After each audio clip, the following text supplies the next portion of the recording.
విషయాన్ని మీకు జ్ఞాపకం చేసి వాక్య ధ్యానంలోనికి వెళదాం. అదేమిటంటే, సువార్త ప్రకటన అనేది ఏమంటున్నాం? సువార్త అనేది దేవుని యొక్క శక్తి. సువార్త అనేది దేవుని యొక్క శక్తి. ఈ సువార్త ద్వారానే దేవుడు మనుషుల జీవితాల్లో అద్భుతాలు చేస్తూ ఉంటాడు. ఈ సువార్త ద్వారానే దేవుడు మనుషులను మారుస్తూ ఉంటాడు. ఈ సువార్త ద్వారానే దేవుడు నశించిపోయిన వారిని, నరకానికి వెళుతున్న వారిని పరలోకానికి మళ్ళిస్తూ ఉంటాడు. అంత శక్తివంతమైనది సువార్త. అట్లాంటి సువార్తను మన కుటుంబంలో నుంచి నలుగురికి వినిపించడానికి మనం చేసుకున్న ఈ తీర్మానం, ఈ గృహ కూడిక ఏదైతే ఉందో అది చాలా శ్రేష్టమైనది. దేవునికి స్తోత్రం కలుగును గాక. హల్లెలూయా. చాలామందికి దాని విలువ తెలియదు. చాలామంది అనుకుంటారు భోజనాలు ఇంకేదో అనుకుంటారు. ఇది కాదు ప్రాముఖ్యం. సువార్త మన కుటుంబంలో నుంచి ప్రకటించబడింది అంటే దేవుని శక్తి ఇక్కడి నుంచి అనేకులకు చేరుతూ ఉందన్నమాట. ఏమి చేరుతుంది? దేవుని శక్తి వారికి చేరుతుంది. ఆ దేవుని శక్తి వాళ్ళ జీవితాలను మారుస్తుంది. సువార్త ద్వారా బయలుపెడుతున్న దేవుని యొక్క ఆత్మ, దేవుని యొక్క శక్తి మనుషుల్ని వాళ్ళ పాపం నుంచి బయటపడేస్తుంది. ఎన్ని లక్షలు ఇచ్చినా సరే ఒక మనిషిని నరకం నుంచి నువ్వు పరలోకానికి పంపించగలవా? చెప్పండి, చేయలేము. కానీ దేవుని సువార్త ఆ పని చేస్తుంది. ఎంత శక్తివంతమైందో తెలుసా? కొన్ని కోట్లు ఇచ్చినా సరే ఒక ఆత్మ నరకం నుంచి పరలోకానికి వెళ్ళడం అనేది అసాధ్యం. కానీ దేవుని సువార్త ఆ పని చేస్తుంది. అందుకనే సువార్త ప్రకటనని దేవుడు ఈ లోకానికి ఇచ్చాడు తన సేవకుల ద్వారా, అపోస్తలుల ద్వారా. ఈ సువార్త లేకపోతే లోకమంతా ఎప్పుడో నశించిపోయి ఉండేది కదండి. అట్లాంటి సువార్తను మన కుటుంబంలో నుంచి నలుగురికి వినిపించడానికి దేవుడు ఇచ్చిన ఈ గొప్ప ఆలోచన చాలా ధన్యకరమైందండి. ఎవరైతే ఈ సువార్త వారి కుటుంబంలో నుంచి వినిపించడానికి ఆసక్తిగా ఉన్నారో దేవుడు కూడా ఆ కుటుంబాన్ని తప్పకుండా దీవిస్తాడు. ఎందుకంటే దేవుని యొక్క శక్తి ఆ స్థలం నుంచి అనేకులకు చేరుతుంది కాబట్టి. దేవునికి స్తోత్రం కలుగును గాక. హల్లెలూయా. కాబట్టి కుటుంబ కూడిక అనేది, గృహ కూడిక అనేది చాలా ఆశీర్వాదకరం అండి. అది మనకు ఆశీర్వాదకరం. ఎందుకంటే సేవకులు వచ్చి మన కుటుంబం కోసం ప్రార్థన చేస్తూ ఉంటారు. అది ఒక ఆశీర్వాదకరం. మన కుటుంబంలో దేవుని యొక్క స్తుతి వినపడుతూ ఉంటుంది. అది మన కుటుంబానికి ఆశీర్వాదకరం. ఇక్కడి నుంచి ప్రకటించబడుతున్న సువార్త ద్వారా అనేకులకు దేవుని శక్తి చేరుతుంది. అది కూడా మనకి ఆశీర్వాదకరం.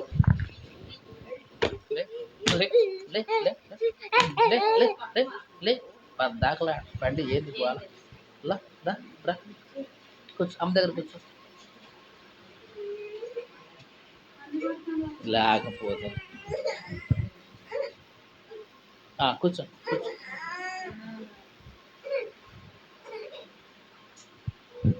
Praise the lord. హల్లెలూయా. ఈ రాత్రికాల సమయంలో దేవుని వాక్యాన్ని ఒక మాట మనం చదువుకొని మన వాక్య ధ్యానాన్ని ప్రారంభించుదాం. 2వ కొరింథీ పత్రిక. రండి.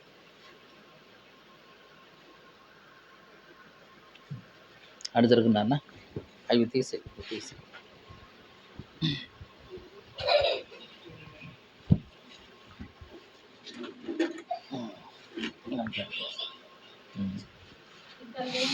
Praise the lord. హల్లెలూయా. కూర్చొని సరిపోద్దులే. దేవుని వాక్యంలో నుంచి ఒక మాట మనం చదువుకొని ఈ రాత్రికాల సమయంలో మన వాక్య ధ్యానాన్ని ప్రారంభించుదాం. 2వ కొరింథీ పత్రిక. బైబిల్ ఉన్న వారందరూ కూడా తీయండి. 2వ కొరింథీ పత్రిక 10వ అధ్యాయం 3-4 వచనాలు చదువుతున్నాం. అందరూ తీశారా? చదువుదాం. మేము శరీరధారులమై నడుచుకొనుచున్నాను, శరీర ప్రకారం యుద్ధం చేసేవాళ్ళం కాదు. చూడండి,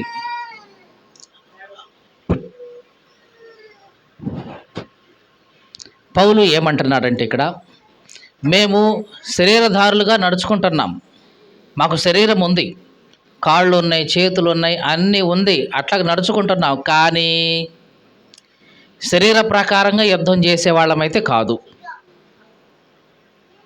మాకు శరీరం ఉంది, కానీ ఈ శరీర ప్రకారంగా అయితే మేము యుద్ధం చేయం ఎవరితో. మరి ఎట్లా యుద్ధం చేస్తావయ్యా అంటే చదువుదాం. మా యుద్ధోపకరణములు శరీర సంబంధమైనవి కావు, కానీ దేవుని ఎదుట దుర్గములను పడద్రోయ జాలినంత బలము కలవై ఉన్నవి. దేవునికి స్తోత్రం కలుగును గాక. హల్లెలూయా. ఈ రాత్రికాల సమయంలో మీ అందరికీ నేను తెలియజేస్తున్న మాట ఏమిటంటే,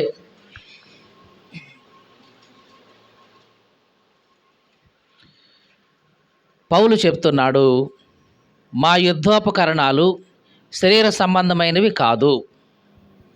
మాకు శరీరం ఉంది, శరీరంగా నడుచుకుంటున్నాం, కానీ మేము యుద్ధం చేస్తాం. యుద్ధం చేసేటప్పుడు మేము ఉపయోగించే ఆయుధాలు ఏవైతే ఉన్నాయో అవి శరీర సంబంధమైనవి కాదు. మరి శరీర సంబంధమైనవి కాకపోతే మరి ఏంటి? శరీర సంబంధమైనవి కావు, కానీ అవి చాలా గొప్పవి.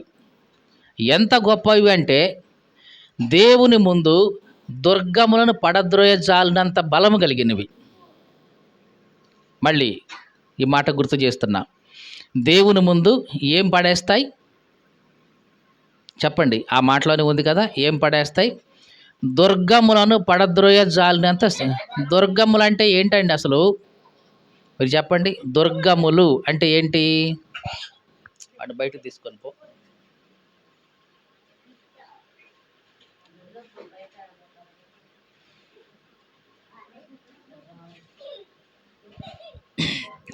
దేవునికి స్తోత్రం కలుగును గాక. హల్లెలూయా. చాలా జాగ్రత్తగా చూడండి. ఇంతకీ పౌలు దేని గురించి మాట్లాడుతున్నాడు? యుద్ధం గురించి మాట్లాడుతున్నాడు.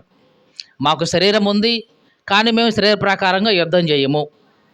యుద్ధం చేస్తాం మేము, కానీ యుద్ధం చేసేటప్పుడు మా యుద్ధోపకరణాలు అంటే యుద్ధంలో ఉపయోగించే ఆయుధాలు ఇదిగో శరీర సంబంధమైనవి కాదు, మరి చాలా బలం కలిగినవి అవి. ఎంత బలం అంటే వాటికి ఉంది, దేవుడి ముందు దుర్గాలను సైతం పడద్రోయజాలినంత బలము కలిగి ఉన్నాయి. అట్లాంటి ఆయుధాలు, యుద్ధోపకరణాలు మాకున్నాయి అంటున్నాడు. అంటే పౌలు దేని గురించి మాట్లాడుతున్నాడు?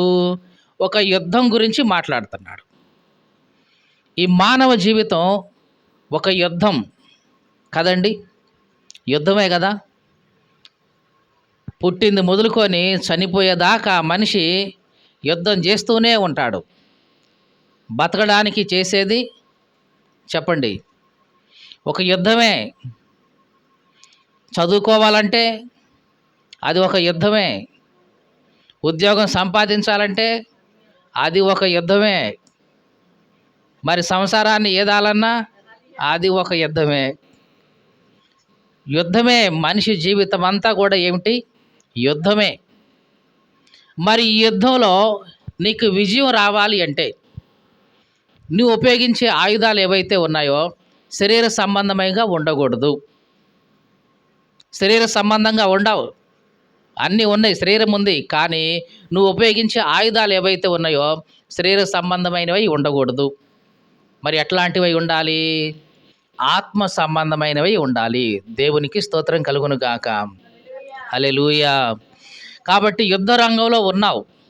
యుద్ధ రంగంలో ఉన్న నీకు నిజంగా విజయం కావాలి అంటే నువ్వు ఉపయోగించే ఆయుధాలు శరీరం కాకూడదు. చాలామంది శరీర సంబంధమైన ఆయుధాలు వాడుతూ ఉంటారు. కత్తులు, కటార్లు ఇవన్నీ వాడుతూ ఉంటాం. వీటి ద్వారా నీకు ఏమాత్రం విజయం రాదు. ఇంకా చాలామంది నాలుక వాడుతూ ఉంటాం. ఏ వాడతాం? నాలుక. నాలుక కత్తేవి కాదు కదండి. కత్తి కంటే చాలా గొప్పది నాలుక. మీకు తెలుసా అండి? బైబిల్ గ్రంథంలో ఉంది. కత్తిపోటు వంటి మాటలు పలుకువారు కూడా కలరు అని. వీళ్ళ మాటలు ఎట్లా ఉంటాయంట? కత్తిపోటే. కత్తిపోటన్నా కాస్త గాయమై 4 కుట్లేస్తే మానిపోద్ది. కానీ వీళ్ళు మాట్లాడే ఆ కత్తిపోటు లాంటి మాటలున్నాయే, సంవత్సరాలు మానవు. ప్రతిసారి గుర్తొస్తూనే ఉంటాయి, వాళ్ళని బాధిస్తూనే ఉంటాయి. కదండీ! కొంతమంది మాటలుంటాయి. ఎట్లుంటాయంటే, ఆ మనిషి ప్రాణం తీసేస్తాయి అంతే ఇక. మాటలు ఎట్లా ఉంటాయి? ఆ మనిషి ప్రాణం నిలువునా తీసేస్తాయి. అదేంటండి మాటలేం చేస్తాయండి? ఆ మాట అంటే ఆ మనిషి పోయి చచ్చిపోతాడిక. అట్లా మాట్లాడేవాళ్ళు ఉన్నారండి లోకంలో. వాటినే దేవుని గ్రంథంలో ఏమని రాయబడి ఉందంటే, కత్తిపోటు వంటి మాటలు. ఈ కత్తిపోటు లాంటి మాటలు ఏం చేస్తాయంటే, మనుషుల్ని చంపేస్తాయి. కానీ దేవుని బిడ్డలుగా దేవుడు మనకిచ్చిన ఆ గొప్ప స్థితి ఏమిటంటే, మన ఆయుధాలు ఈ శరీర సంబంధమైనవి కాదు. మరి ఎటువంటివి? ఆత్మ సంబంధమైన ఆయుధాలు. దేవునికి స్తోత్రం చెప్దాం. హల్లెలూయా.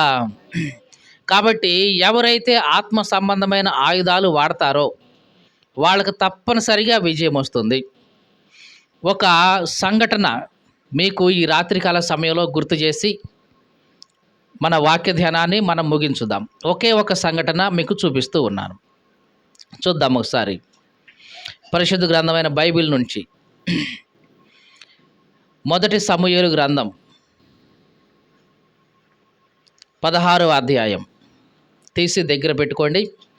చాలా జాగ్రత్తగా మనం దీంట్లో నుంచి కొన్ని విషయాలు నేర్చుకుందాం. అందరూ తీశారు కదా? మొదటి సమూయేలు గ్రంథం 16వ అధ్యాయం లేదా 17వ అధ్యాయం తీసి దగ్గర పెట్టుకుందాం. మొదటి సమూయేలు గ్రంథం 17వ అధ్యాయం. ఇక్కడ నేను దీనికంటే ముందు దీనికి గురించిన సందర్భాన్ని చెప్తున్నాను, జాగ్రత్తగా చూడండి. జాగ్రత్తగా నా వైపు చూసి విని తర్వాత ఒక్కొక్కటి చదువుకుంటూ వెళదాం. యెషయి అనే ఒక అతను ఉన్నాడు. అతనికి 8 మంది కొడుకులు. ఈ 8 మంది కొడుకుల్లో 7 యుద్ధానికి వెళ్ళారు సైన్యంలోకి. ఈడు చిన్నోడు ఉన్నాడు, బొడ్డోడు, వెనకాల ఉండేవాడు ఆఖరోడు. మహా అయితే వీడికి 16-17 సంవత్సరాలు ఉంటాయి. దావీదు. ఇతను గొర్రెలు కాసుకుంటున్నాడు, తండ్రి చెప్పిన పని చేసుకుంటున్నాడు. ఒకానొక సమయంలో ఈ తండ్రి దావీదుని పిలిచి, అరే దావీదు, మీ అన్నయ్య వాళ్ళు యుద్ధానికి పోయి చాలా రోజులు అయింది, మరి వాళ్ళు ఎట్లుండారో ఏంటో ఒకసారి ఇదిగో వాళ్ళకి అన్నం, జున్నుగడ్డలు అవి ఇవి అన్నీ మూట కట్టుకొని పోయి వాళ్ళకి ఇచ్చేసి వాళ్ళు ఎట్లుండారో ఏంటో తెలుసుకొని రాపో అని దావీదును పురమాయించాడు. మరి దావీదు అప్పటిదాకా గొర్రెలు కాస్తున్నాడు కదా, మరి ఆ గొర్రెల్ని ఒకేసారి వదిలిపెడితే బాగోదు కదా. అందుకని ఆ దగ్గర ఉన్న పనివాడికి, కాస్త అది చూసుకుంటా ఉండు, నేను మళ్ళీ వస్తానని వేరే అతనికి అప్పచెప్పి ఆ గొర్రెలు వాళ్ళన్న దగ్గరికి పోయాడు యుద్ధ భూమిలోకి. ఎక్కడికి? యుద్ధ భూమిలోకి. ఎందుకు యుద్ధ భూమి అంటున్నామంటే, ఇప్పుడు దాకా మనం చెప్పుకున్న మాట ఏమిటి?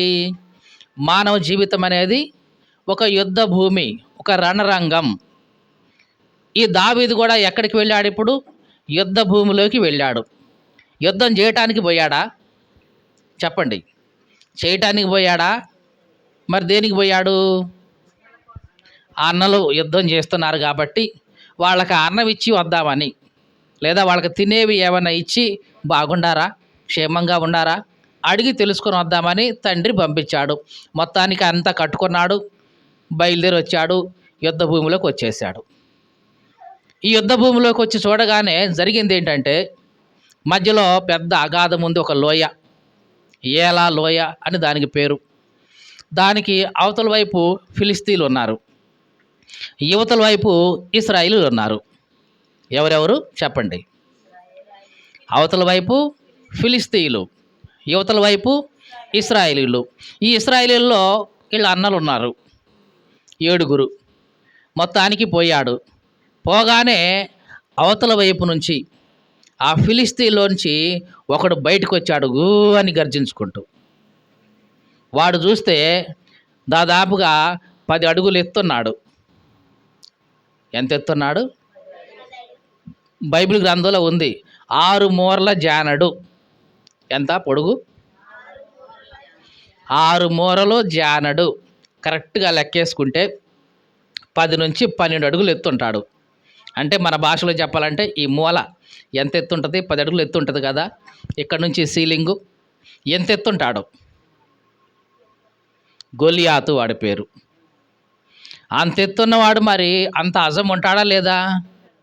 అంత ఎత్తున్నవాడు అంత అజంగా ఉండి అంత భుజాలు వేసుకొని కండలు వేసుకొని వాడు ముందుకు వస్తూ ఉంటే ఎదురుగా ఉన్న ఇశ్రాయేలీయులు ఒక్కొక్కడు చూసి వెనక్కిపోతున్నారు. పోతారా లేదా? మరి అంత ఎత్తున్నోడు అంత లావోడు అంత అజంగా ముందుకు వస్తుంటే అందరికీ భయం అవుతుంది. ఎనికిపోతున్నారు, చూడటం ఎనికిపోవటం. వాడు ముందుకు వస్తున్నాడు. ముందుకు వచ్చి మేసం తిప్పంటున్నాడు. ఏయ్, నేను ఫిలిస్తీన్ నుంచి నేను ఒక్కడిని వస్తా, యుద్ధం వద్దు, నేను వస్తా ఒక్కడిని. మీలో నుంచి మొనగాడెవడైనా ఉంటే మగోడెవడైనా ఉంటే రండి, నాతో పోట్లాడండి. నేను ఓడిపోతేనా మా వాళ్ళందరం మీకు దాసులు అవుతాం. మీరు ఓడిపోతే మీరందరూ నాకు దాసులు కావాల్సిందే, రెడీనా అని అంటున్నాడు. వీళ్ళు చూశారు, ఒక్కడికి ధైర్యం చాల. వాడు పొద్దున్నే వస్తున్నాడు, బెదిరిస్తున్నాడు, పోతున్నాడు. సాయంత్రం వస్తున్నాడు, మళ్ళీ బెదిరిస్తున్నాడు, పోతున్నాడు. రోజులన్నీ ఇట్టా గడుస్తూనే ఉన్నాయి. యుద్ధం చేయడానికి ఎవరు ముందుకు రావట్లా. ఎందుకంటే వాడే పొద్దున్నే వస్తున్నాడు, సాయంత్రం వస్తున్నాడు. వచ్చి ఇట్లాగా అరిచిపోతున్నాడు. ఒక్కడు రండి, ఎవడైనా ఒకడు దమ్మున్నోడు ఎవడైనా ఒకడు రండి, నేను వస్తా మా వైపు నుంచి, కొట్లాడుకుందాం ఇద్దరం. ఎవడు గెలిస్తే వాళ్ళకి బానిసలైపోవటమే. ఎవరు ముందుకు రాట్లా. రోజులు గడుస్తున్నాయి, నెలలు గడుస్తున్నాయి. ఎన్ని రోజుల నుంచి వాడు అదే పని చేస్తున్నాడు. పొద్దున్నే వస్తున్నాడు, భయపెట్టి పోతున్నాడు. సాయంత్రం వస్తున్నాడు, భయపెట్టి పోతున్నాడు. మొత్తానికి ఇదే జరుగుతూ ఉంది. ప్రతిరోజు ఇదే. ఇంకా దావీదు ఈ భోజనం అంతా తీసుకొని తన అన్న దగ్గరికి వెళ్ళేటప్పటికి ఇదే జరుగుతూ ఉంది. బహుశా పొద్దున్నే పోయాడు, సాయంత్రానికి చేరుకున్నాడు. మొత్తానికి ఆ ఫిలిస్తీయుడు వచ్చాడు ఎదురుగా. నేను ఫిలిస్తీయుడిని, గొలియాతుని, మీలో ఎవడైనా సరే ఒక్కడు రండి, నేను ఒక్కడనే వస్తా అని ఇట్లాగా సవాలు విసిరి మాట్లాడుతున్నాడు. ఒక్కడు కూడా ముందుకు పోట్ల. దావీదు చూశాడు, విన్నాడు. దావీదు ఏమన్నా యుద్ధం చేసేవాడా? మీరు చెప్పండి. యుద్ధం చేసేవాడా? కాదు. మరి యుద్ధాన్ని నేర్చుకున్నాడా? కాదు. కానీ చూశాడు. చూస్తే దేవుని సైన్యాలను తిరస్కరిస్తున్నాడు వాడు. ఎవరిని? దేవుని సైన్యాలు. అంటే ఇశ్రాయేలీయులు ఎవరు? దేవుని బిడ్డలు. ఇశ్రాయేలు సైన్యం అంటే ఏంటి? దేవుని సైన్యం. దేవుడి సైన్యాన్ని తిరస్కరిస్తున్నాడు వీడు. వీడికి ఎంత ధైర్యం అసలు? వీడు ఎంత గొప్పోడైతే ఏంటి? నా దేవుని సైన్యాలను తిరస్కరిస్తున్నాడే. పౌరుషం వచ్చింది దావీదుకి. రాజుకు రాలా పౌరుషం. తన అన్నలు 7 ఉన్నారు, వాళ్ళలో ఎవరికి ఇంచెత్తు కూడా పౌరుషం రాలా. కానీ చిన్నోడు దావీదుకి పౌరుషం వచ్చింది. పక్కని అడిగాడు, వాడిని చంపి యుద్ధంలో వాడిని ఓడించి చంపేస్తే ఏంటి బహుమతి అని అడిగాడు. ఏమని అడిగాడు? వాడిని యుద్ధంలో ఓడించి చంపేస్తే ఏంటి బహుమతి అని అడిగాడు పక్కోడిని. పక్కోడు అన్నాడు, రాజు అర్ధరాజ్యం ఇస్తాడంట, కుమార్తెనిచ్చి పెళ్లి చేస్తాడంట, కూతురునిచ్చి. అవునా అని ఈ మాట అడుగుతా ఉండగానే పెద్దన్న వచ్చాడు, దావీదు పెద్దన్న. రేయ్, ఏంద్రా ఇక్కడ పని, ఏంద్రా నువ్వు మాట్లాడేదే పో అని తరిమేశాడు. నేనేం చేశా అనుకొని మళ్ళీ పక్కకు తిరిగి ఇంకో చోటికి పోయాడు. ఏంటి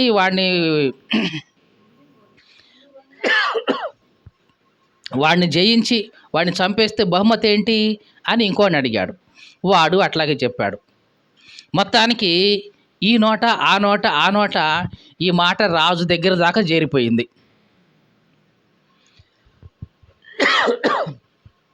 ఎవరి దగ్గర పోయింది? రాజు దగ్గర పోయింది. ఏవండి, ఒక బొడ్డోడు వచ్చాడు. దావీదుకు వయసు ఎంత అప్పటికి? మంచినీళ్ళు ఇయ్యమ్మ. ఎంత వయసు దావీదుకి? 16 లేదా 17.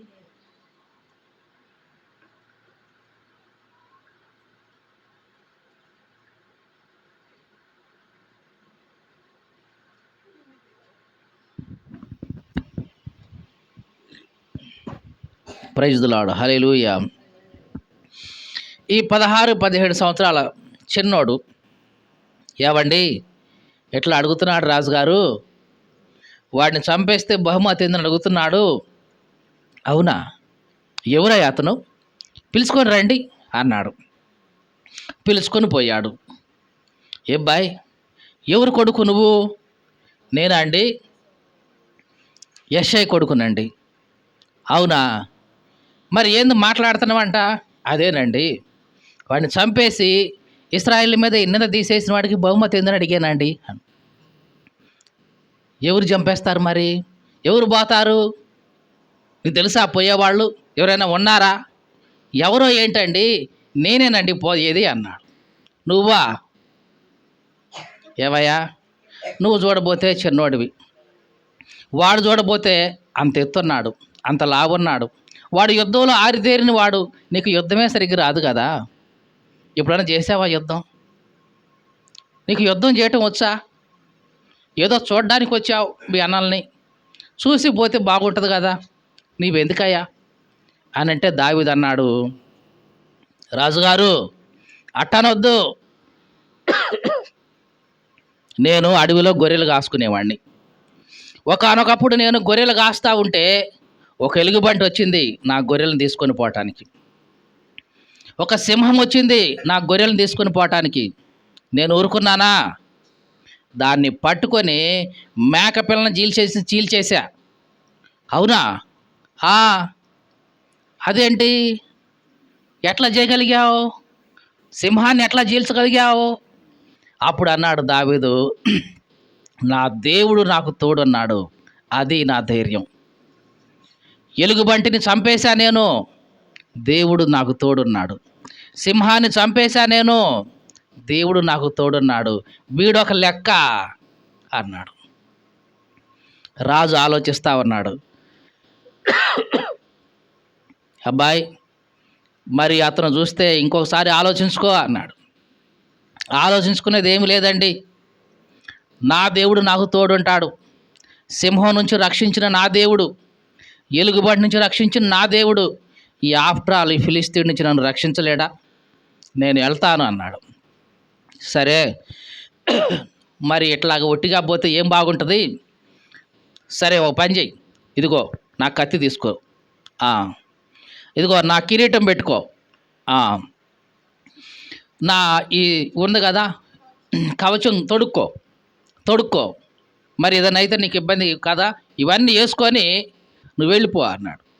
సరేలే చూద్దామని దావీదు కిరీటం నెత్తిన పెట్టుకున్నాడు. తల తిప్పుతూ ఉంటే తలే తిరుగుతుంది కానీ కిరీటం తిరగట్లేదు. అంతే కదా, లూజ్ ఉంటుంది కదా, లూజు హెల్మెట్ పెడితే ఏమైంది, నీ తలే తిరుగుతూ ఉంటుంది, అది తిరగదు ఇంకా. మరి కత్తి చూడబోతే ఇట్లా పట్టుకుంటే అది నేల కానిపోతుంది కత్తి, మరి దాన్ని ఇట్లా లేపాలి కదా. మరి కవచం చూడబోతే ఇక్కడి నుంచి ఇక్కడ దాకా ఉంది, మరి మోకాళ్ళ దాకా. అవి వేసుకొని 2 అడుగులు లేచి చూశాడు. ఓ, ఇది మనకు వల్ల కాదులే రాజుగారు, ఇవన్నీ మనకు పనికిరావు అని కత్తి ఆడబడేశాడు. కవచం విడిచేసి పక్కన పడేశాడు, కిరీటం తీసి పక్కన పడేశాడు. ఇదేందయ్యా, వంటితే ఎట్లా పోతావు? నా దేవుడు నాకు తోడున్నాడండి, నాకేం భయం లేదు. ఇదిగో నా ఒడిసెలా ఉంది, రాళ్ళు ఉన్నాయి, ఇదే నా ఆయుధం, ఇంకంటే ఇంక అవసరం లేదు అని పోయాడు. ఇక తెల్లారి యుద్ధం చేయాలి. వాడు వచ్చాడు ఫిలిస్తీయుడు, రే ఏంటి ఎవరు లేరా? నేను వచ్చేసా, ఒక్కడు రండి మీ పక్షం నుంచి, ఒక్కడు రండి అనగానే దావీదు ఎదురుగా వస్తా ఉన్నాడు. చూశాడు, ఈడెవడు బొడ్డోడు వస్తున్నాడు అనుకున్నాడు.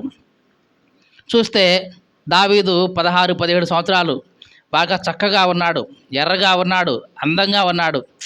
ఈడితో యుద్ధమా? ఎలే భలేవాడివే, నేనేంటి, నా పొజిషన్ ఏంటి, నా స్థాయి ఏంటి, ఒక బొడ్డోడితో యుద్ధం చేయటం ఏంటి లే అని అనుకున్నాడు. అప్పుడు ఏమంటున్నాడో గొల్యాతు చదువుదాం.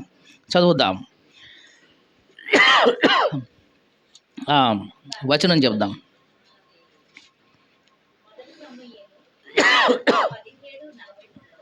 17వ అధ్యాయం 43వ వచనం తీశారా అందరూ? ఇంకా ముందుకు చదువుదాం. 42 నుంచి.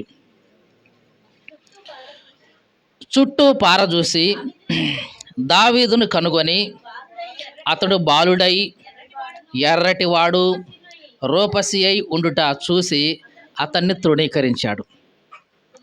చూస్తే చుట్టూ పార చూశాడు. ఎవరు వస్తున్నారు చూస్తే ఏముంది, చిన్న పిల్లోడు వస్తున్నాడు. చూస్తే ఎట్లున్నాడు, ఎర్రగా ఉన్నాడు, అందంగా ఉన్నాడు. ఈ పిల్లోడితో యుద్ధం చేయటం అని తృణీకరించాడు. ఇంకా ఏమంటున్నాడు, 43వ వచనం. ఫిలిష్తీయుడు అంటున్నాడు, కర్ర తీసుకొని నా మీదకి వస్తున్నావేంటి, నేను కుక్కనా? దావీదుతో ఏమంటున్నాడు, దావీదు ఏం తీసుకొని పోతున్నాడు, కర్ర తీసుకొని పోతున్నాడు. మరి ఒక చేత్తో వడిసెలా, ఇంకో చేత్తో కర్ర. యుద్ధానికి పోయేటప్పుడు ఏం తీసుకొని పోవాలి, కత్తి తీసుకొని పోవాలి. ఒక చేత్తో కత్తి ఉండాలి, ఇంకో చేత్తో డాలు ఉండాలి. మరి దావీదు చేతిలో ఇప్పుడు ఏమున్నాయి, ఒక చేత్తో కర్ర ఉంది, ఇంకో చేత్తో వడిసెలు ఉంది. ఈ కర్ర తీసుకొని పోతా ఉంటే ఈ ఫిలిష్తీయుడు చూశాడు, బాయ్ ఏంటిది, కర్ర తీసుకుని వస్తున్నావేంటి, నేనేమన్నా కుక్కనా? ఏమన్నాడు, నేనేమన్నా కుక్కను అనుకున్నావా, కర్ర తీసుకుని వస్తున్నా నా మీదికి అని ఇంకా ఏమంటున్నాడు అని దావీదుతో చెప్పి తన దేవతల పేరిట శపించటం మొదలుపెట్టాడు. ఇంకా ఏమంటున్నాడు, దా నా దగ్గరికి రా, నీ మాంసాన్ని ఆకాశ పక్షులకి జంతువులకి ఇచ్చి వేస్తారని ఏమంటున్నాడు. ఏందబ్బాయ్, కర్ర తీసుకుని వస్తున్నావు, నువ్వు రా నా దగ్గరికి రా, నీ మాంసాన్ని పక్షులకి జంతువులకి ముక్కలుగా చేసేస్తా రా అని అంటుంటే దావీదు జాగ్రత్తగా చూడండి, ఈ స్థానంలో గనక, ఈ సిచ్యువేషన్లో గనక నీవే ఉంటే నువ్వు భయపడతావా లేదా? చెప్పండి, భయపడతావా లేదా? ఎదురుగా ఎవరున్నారు, ఫిలిష్తీయుడు కత్తి పట్టుకున్నాడు. వాడి కత్తి ఎంత ఉందో తెలుసా, నేత గాని ధోని అంత ఉంది. ధోని అంటే ఆ చివరి నుంచి ఈ చివరి దాకా ఉంటుంది, అంత పొడుగుంది వాడి కత్తి, వాడి ఈటే. మరి అంత ఆయుధాలు చూసినప్పుడు భయం అవ్వాలి దావీదుకి. ఏం కావాలి, భయం అవ్వాలి. కానీ దావీదు భయపడట్లా. ఏమంటున్నాడు, ఇంకా దావీదు అంటున్నా, అబ్బాయి నువ్వు కత్తి తీసుకొని వస్తున్నావు, ఈట తీసుకొని వస్తున్నావు, బళ్ళెం తీసుకొని వస్తున్నావు, నా మీదకి వస్తున్నావు, కానీ నేను ఎవరి తరపున వస్తున్నానో తెలుసా, నా దేవుని తరపున వస్తున్నాను, నా దేవుని పేరట నేను వస్తున్నాను. ఇదే నీకు నాకు ఉన్న తేడా. జాగ్రత్తగా చూడండి, ఒకే యుద్ధ భూమి. ఈ మాటలు వింటున్న నా ప్రియ సహోదరి సహోదరుడా, ఒకే యుద్ధ భూమి. ఒక వ్యక్తి ఏమో శరీర సంబంధమైన ఆయుధాలు ధరించుకొని ముందుకు వస్తున్నాడు, ఇంకొక వ్యక్తి ఏమో దేవుణ్ణి ఆధారం చేసుకొని ముందుకు వస్తున్నాడు. ఈ మాటలు వింటున్న నా ప్రియ సహోదరి సహోదరుడా, నీవు నేను ప్రతి ఒక్కరూ కూడా ఈ భూమి మీద యుద్ధ రంగంలో ఉన్నాం.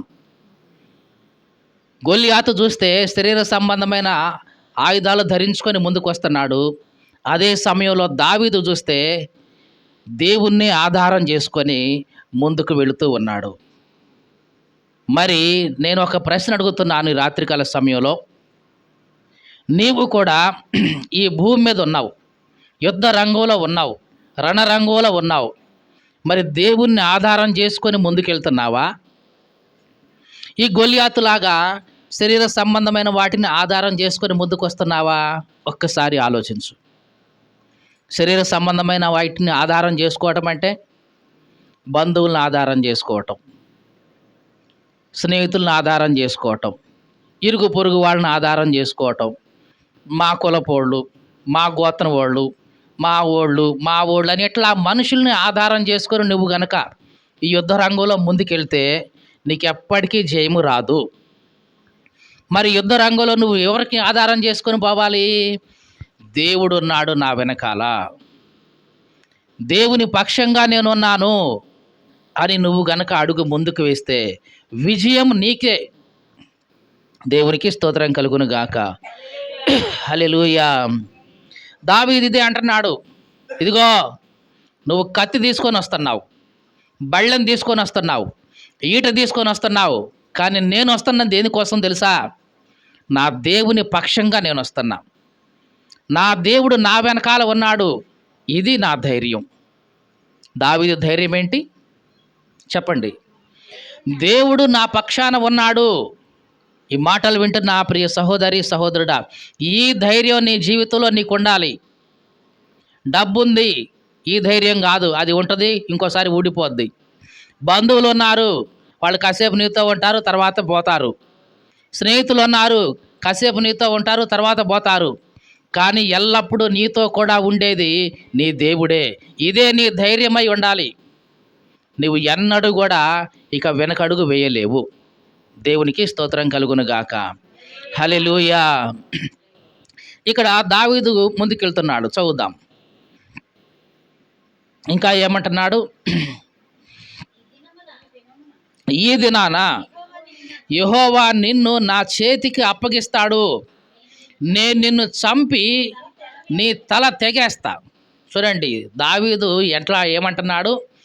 దేవుడు ఈరోజు నిన్ను నాకు అప్పగిస్తాడు, నేనేం చేస్తానో తెలుసా? నిన్ను చంపేసి నీ తల తెగేస్తా. ఎంత ధైర్యం అండి ఈ బొడ్డోడికి! ఏంటండి ఈ ధైర్యం అసలుకి? ఎదురుగా ఉంది, 10 అడుగులు ఎత్తున్నాడు, వాడి చేతిలో ఇంత పొడుగు కత్తి ఉంది, ఇంత పొడుగు డాలు ఉంది. మరి ఈయన చేతిలో ఏముంది? ఒక కర్ర ఒడిసెలు తప్ప. ఈయన ఎట్లా మాట్లాడుతున్నాడు చూడండి. ఏమంటున్నాడు? ఈ దినాన దేవుడు నన్ను నీ చేతికి అప్పగిస్తాడు, నేనేం చేస్తా? నిన్ను చంపేసి నీ తల తెగేస్తా అంటున్నాడు. ఇంత ధైర్యం ఎక్కడి నుంచి వచ్చింది దావీదుకి? దేవుడు. ఎవరండి? దేవుణ్ణి బట్టే ధైర్యం. ఎందుకు? ఒకప్పుడు సింహానికి ఎదురుగా పోయాను, దేవుడు నా పక్షాన ఉండి దాన్ని చీల్చేసేలాగా చేశాడు. ఎలుగుబంటి ఎదురొచ్చింది, ధైర్యంగా వెళ్ళా, దేవుడు నాకు తోడొచ్చేశాడు. ఈ ఆఫ్టర్ ఆల్ మనిషి జంతువునే చంపిన వాడిని, ఈ మనిషి ఒక లెక్క. ఇది దేవుడు. దేవునికి స్తోత్రం కలుగును గాక.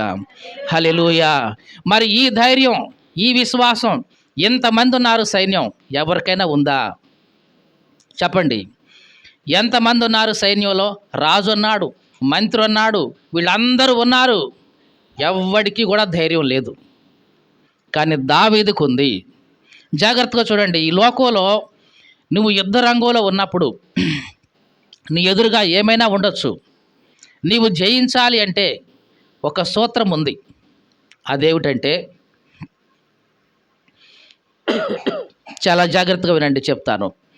యుద్ధ రంగంలో కనుక నువ్వు జయించాలి అంటే, ఇశ్రాయేలీయులు ఎంతమంది ఉన్నారు, వీళ్ళెవ్వరికీ ఆ ధైర్యం లేదు. ఆ ధైర్యం రాలా. ఎందుకు రాలేదు? ఎందుకు రాలేదంటే, వీళ్ళు గొలియాతును చూశారా లేదా? గొలియాతుని 6 మూరల జానుడు ఉన్నాడు, 10 అడుగులు ఎత్తున్నాడు వాడిని చూశారు.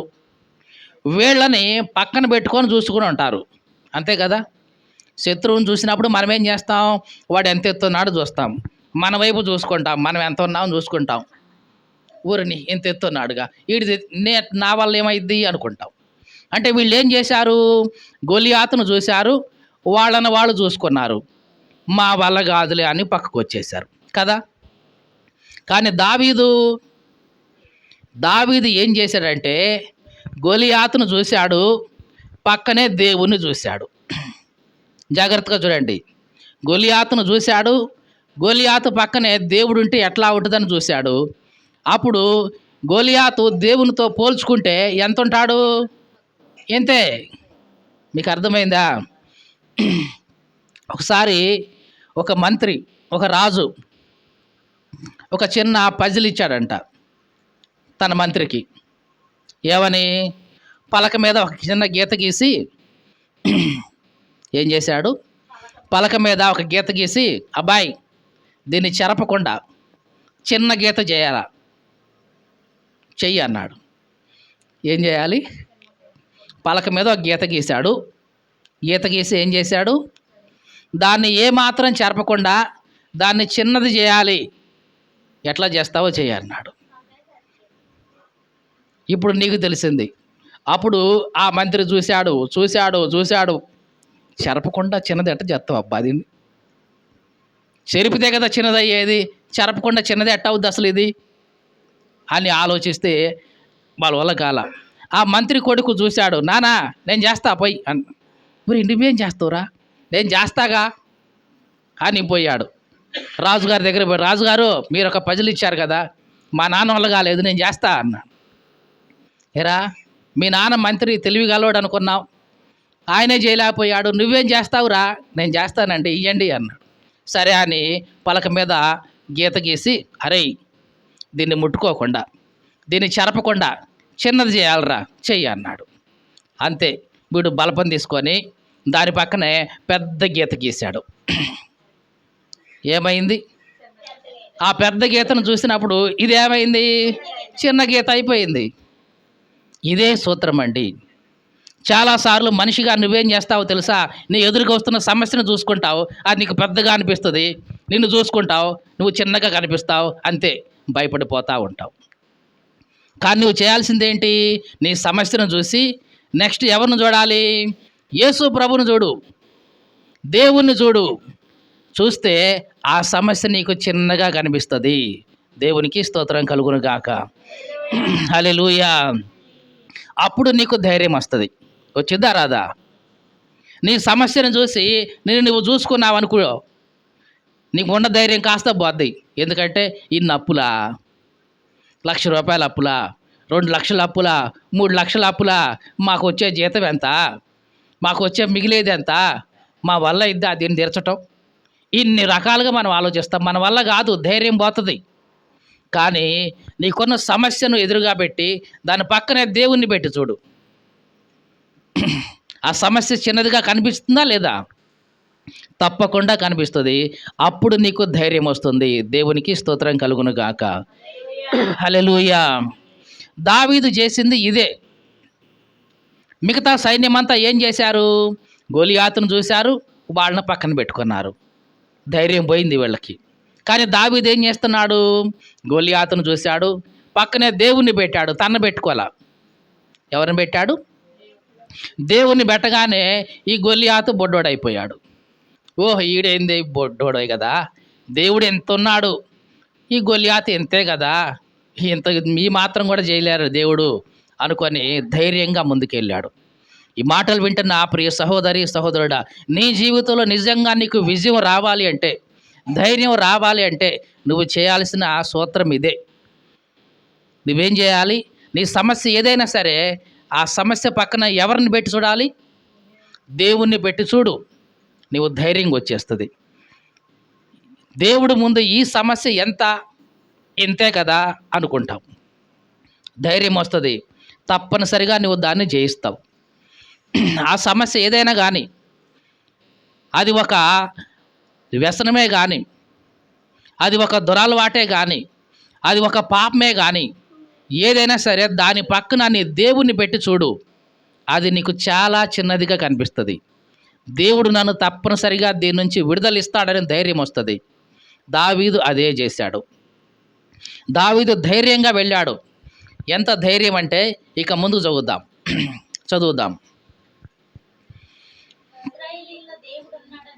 47వ వచనం. అప్పుడు యెహోవా కత్తి చేతను ఈట చేతను రక్షించేవాడు కాడని ఈ దండు వారందరూ తెలుసుకొందురు. చూడండి, దేవుడు ఎట్లాగంట కత్తితో ఈటతో జయించేవాడు కాదు ఆయన. ఆయన జయించడానికి కత్తి, ఈటె, బెల్లం అవసరం లేదు. ఆయన ఈ మాటతోనే జయించగలడు. మీకు అర్థమైందండి? దేవుడు నిన్ను జయించాలి అంటే ఆయనకు కత్తులు అవసరం లేదు, బళ్ళాలు అవసరం లేదు, ఈటెలు అవసరం లేదు.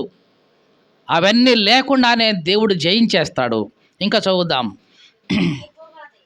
యుద్ధం యెహోవాదే, ఆయన మిమ్మును మా చేతికి అప్పగిస్తాడు. దావీదు ధైర్యం ఇది. యుద్ధం చేస్తుంది నేను అనుకుంటున్నానేమో, గొలియాతు యుద్ధం చేసేది నేను కాదు, నా వెనకాల దేవుడు యుద్ధం చేస్తున్నాడు. ఈ మాటలు వింటున్న ఆ ప్రియ సహోదరి సహోదరుడా, దేవుణ్ణి ఆధారం చేసుకొని నువ్వు ముందుకు నడిస్తే యుద్ధం నీది కాదు, నీ దేవునిది. యుద్ధం నడిపించేది నువ్వు కాదు, నీ దేవుడు. విజయం ఇచ్చేది నీకు కాదు, నీ దేవునికి వస్తుంది విజయం. సంహరించేది నీవు కాదు, నీ దేవుడు. నీ సమస్యను తీసేసుకునేది నీవు కాదు, నీ దేవుడు. నీ అలవాటు మాన్పించేది నువ్వు కాదు, నీ దేవుడు.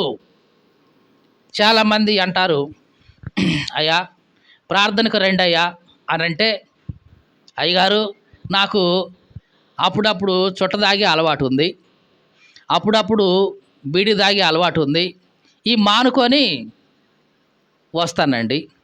ఏమంటారు? ఈ మానుకుంటే కానీ నేను రానండి. నీ జీవితంలో నువ్వు మానుకోలేవు, వీటిని అసలు మానుకోలేవు. నేను ఒకానొకప్పుడు ఇంటర్మీడియట్ చదువుతున్నప్పుడు పని చేస్తున్న స్థలంలో ఒక అతనికి ఇట్లా చెప్పా, ఎందుకు బాబాయ్ అనవసరంగా ఈ బీడీలు ఇవన్నీ తాగి నీ ఆరోగ్యాన్ని పాడు చేసుకుంటావు, మానేయొచ్చు కదా, దానివల్ల ఎంత నష్టమో తెలుసా నీకు? నీ గుండె పాడవుద్ది, నీ కాలేయం పాడవుతుంది, చివరికి క్యాన్సర్ వస్తుంది.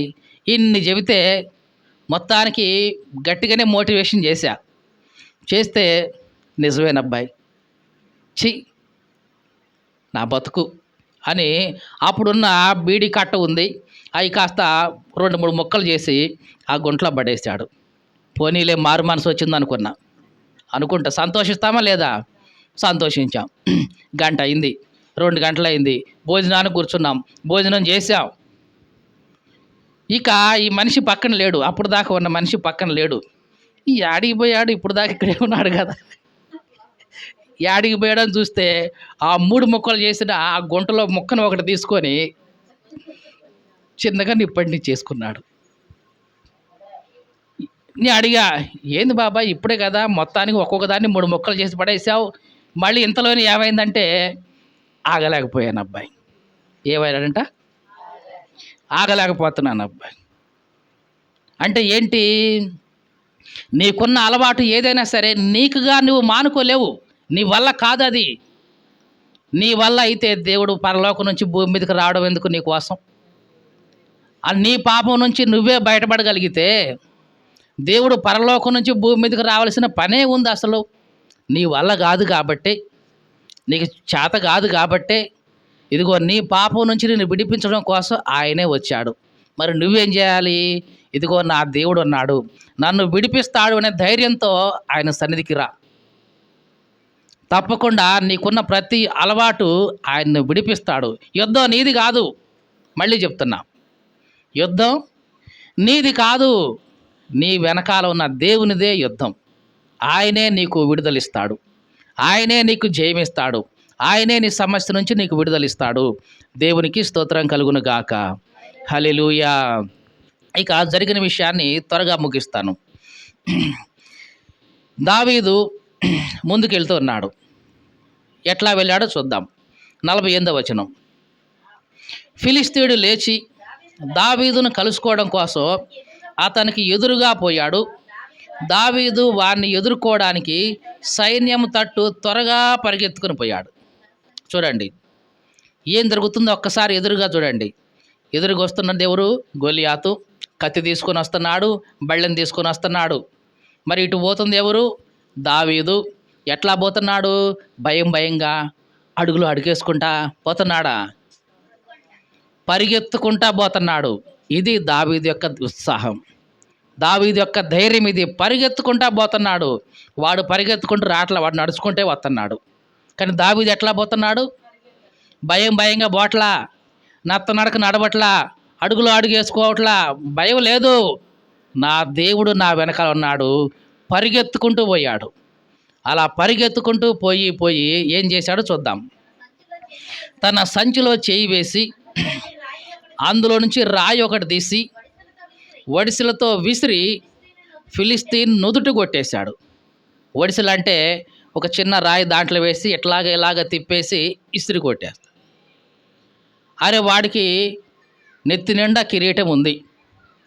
ఇదిగో ఇది హెల్మెట్ క్రికెట్లు పెట్టుకుంటారు కదా, క్రికెటర్స్ ఇట్లా పెట్టుకుంటారే, ముక్కుకి మూతికి తగలకుండా బాలు, ఇట్లాంటిది ఉంది. ఇది అంతా భుజాల నుంచి కింద దాకా శిరస్త్రా, ఇదిగో సర్వాంగ కవచి ఉంది, మోకాళ్ళకి ప్యాడ్లు ఉన్నాయి, ఎనపయే. ఎక్కడా సందు లేదు, ఎక్కడా సందు లేదు. సందు ఉంది ఎక్కడో తెలుసా? ఈ కిరీటానికి ఇదిగో దీనికి మధ్యలో ఎక్కడ ఇదే ఈ గ్యాపే ఉంది సందు. దేవునికి ఆ కొద్దిగా చాలు జయించడానికి. దేవునికి స్తోత్రం కలుగును గాక. హల్లెలూయా. అంతా కవర్ చేసుకున్నాడు, ఇదిగో ఈ కొద్దిగా మాత్రం కవర్ చేసుకోలేకపోయాడు. దేవునికి అది సరిపోయింది. దావీదు తిప్పి తిప్పి తిప్పి ఆ నుదుటిని కొట్టేశాడు. అంత స్పీడ్తో పోయిన ఆ రాయి ఆ నుదుటిన పడింది, లోపలికి వెళ్ళిపోయింది, బొక్క బోర్ల పడిపోయాడు. దేవునికి స్తోత్రం కలుగును గాక. హల్లెలూయా. ఇక్కడ ఒక విషయాన్ని జ్ఞాపకం చేస్తా. దావీదు విసిరాడా? రాయి వెళ్ళి నుదుట్లో గుచ్చుకుందా? ఎట్లా పడాలి? వెనక్కి పడాలి, అవునా కాదా? నువ్వు తన్నావనుకో, ముందుకు పడతాడా వెనక్కి పడతాడా? వెనక్కి పడాలి. రాయి తగిలితే ఇది గుచ్చుకొని ఇట్లా పడాలి. కానీ వాడు ఎట్లా పడ్డాడు? గొలియాతు ముందుకు పడ్డాడు. అంటే ఏం జరిగి ఉండొచ్చు? వెనక నుంచి దేవుడు ఒక్క దాన్ని ఉండొచ్చు కదండి. ముందు నుంచి రాయి దావీదు విసిరితే వెనక నుంచి దేవుడు ఒక్క నెట్టు నెట్టాడు, బొక్క బార్లా పడిపోయాడు. దేవునికి స్తోత్రం కలుగును గాక. హల్లెలూయా. దేవుని కోసం ఒక పని నువ్వు ముందుకు చెయ్యి, దేవుడు నీ కోసం ఎంతైనా చేయగలడు. దావీదు విసిరింది ఒడిసెల రాయి ఒక్కటే, కానీ దేవుడు తన హస్తం పెట్టి ఒక్క పీకు పీకాడు, బొక్క బార్ల పడ్డాడు గొలియాతు. ఇది నీ జీవితంలో దేవుడు నీకు ఇచ్చే విజయం. నీ సమస్యను చూసి భయపడమాకు, నీ పరిస్థితిని చూసి భయపడమాకు, నీ శోధన చూసి భయపడమాకు. అది ఎంత పెద్దదైనా సరే దాన్ని బొక్క బోర్లా పడేసే దేవుడు నీ దేవుడు నీకున్నాడు. దేవునికి స్తోత్రం కలుగును గాక. హల్లెలూయా. కాబట్టి దావీదు సమస్యను చూసి భయపడలా, గొలియాతును చూసి భయపడలా. నా దేవుడు ఉన్నాడు, ధైర్యంగా ముందుకు అడిగేశాడు. దావీదు యొక్క ధైర్యాన్ని దేవుడు చూశాడు. దేవుడు ఫిలిస్తీన్ని వెనక నుంచి ఒక నెట్టేశాడు, బొక్క బార్ల పడ్డాడు. పట్టంతోనే ప్రాణం పోయింది. ఇక మరి దావీదు తల తెగేయాలి. దావీదు అదే కదా చెప్పింది, నేను నిన్ను చంపి నీ తల తెగేస్తా అన్నాడు. తెగేయటానికి మరి కత్తి ఏది? తెచ్చుకున్నాడా? లేదు. మరి ఏం చేయాలి? మరి వాడి కత్తి తీసి వాడి మీదనే నించొని వాడి తలే తెగేశాడు. ఇది దేవుడు నీకు ఇచ్చే విజయం. ఒకప్పుడు వీడేం చేశాడు? భయపెట్టాడా లేదా అందరినీ? ఇప్పుడు వీడు ఎక్కడున్నాడు? దావీదు కాళ్ళ కింద ఉన్నాడు. దేవునికి స్తోత్రం కలుగును గాక. హల్లెలూయా. ఏ సమస్య అయితే నిన్ను భయపెడుతుందో, ఏ సమస్య అయితే నిన్ను బెదిరి పెడుతుందో, ఆ సమస్యని బొక్క బోర్లా పడేసి నీ కాళ్ళ కింద పెట్టే దేవుడు నీ దేవుడు. దేవునికి స్తోత్రం కలుగును గాక. హల్లెలూయా. కాబట్టి భయపడాల్సిన పని లేదు. ఈ యుద్ధ రంగంలో వెళ్ళేది నీవే, కానీ వెనకాల ఉండి యుద్ధం చేసేది మాత్రం నీ దేవుడు. నీ యుద్ధోపకరణాలు శరీర సంబంధమైనవి కాదు, నీ దేవుడే నీ యొక్క ఆయుధం. నీ విశ్వాసమే నీ యొక్క ఆయుధం. కాబట్టి దేవుణ్ణి చూడు. సమస్యను చూసిన తర్వాత వెంటనే ఎవరిని చూడాలి? దేవుణ్ణి చూడు. ఆ సమస్య నీకు చిన్నదిగా కనిపిస్తుంది, దాన్ని జయిస్తావు. నీ జీవితంలో ఇక ఈ యుద్ధ రంగంలో విజయం నీకే వస్తుంది. దేవునికి స్తోత్రం కలుగును గాక. హల్లెలూయా. ప్రార్థన చేసుకుందాం. విన్న మాటలను బట్టి మనల్ని మనం పరీక్షించుకుంటూ ప్రార్థన చేద్దాం. ఈ రాత్రికాల సమయంలో ఈ మాటలు విన్న ప్రియ సహోదరి సహోదరుడా, ఒక్కసారి ఆలోచించు. నీవు యుద్ధ రంగంలో ఉన్నావు. ఈ భూమే ఒక యుద్ధ రంగం, ఒక రణరంగం. అట్లాంటి ఈ రణరంగంలో విజయం కావాలి అంటే, నీ సమస్య మీద నీకు విజయం రావాలి అంటే, నీ శోధన మీద నీకు విజయం రావాలి అంటే, ఇదిగో నీ దేవుడున్నాడు. ఆయన నీ వెనకాల ఉండి నీ యుద్ధాన్ని నడిపించేవాడు ఆయనే. ధైర్యంగా ముందుకు అడుగు వెయ్యి.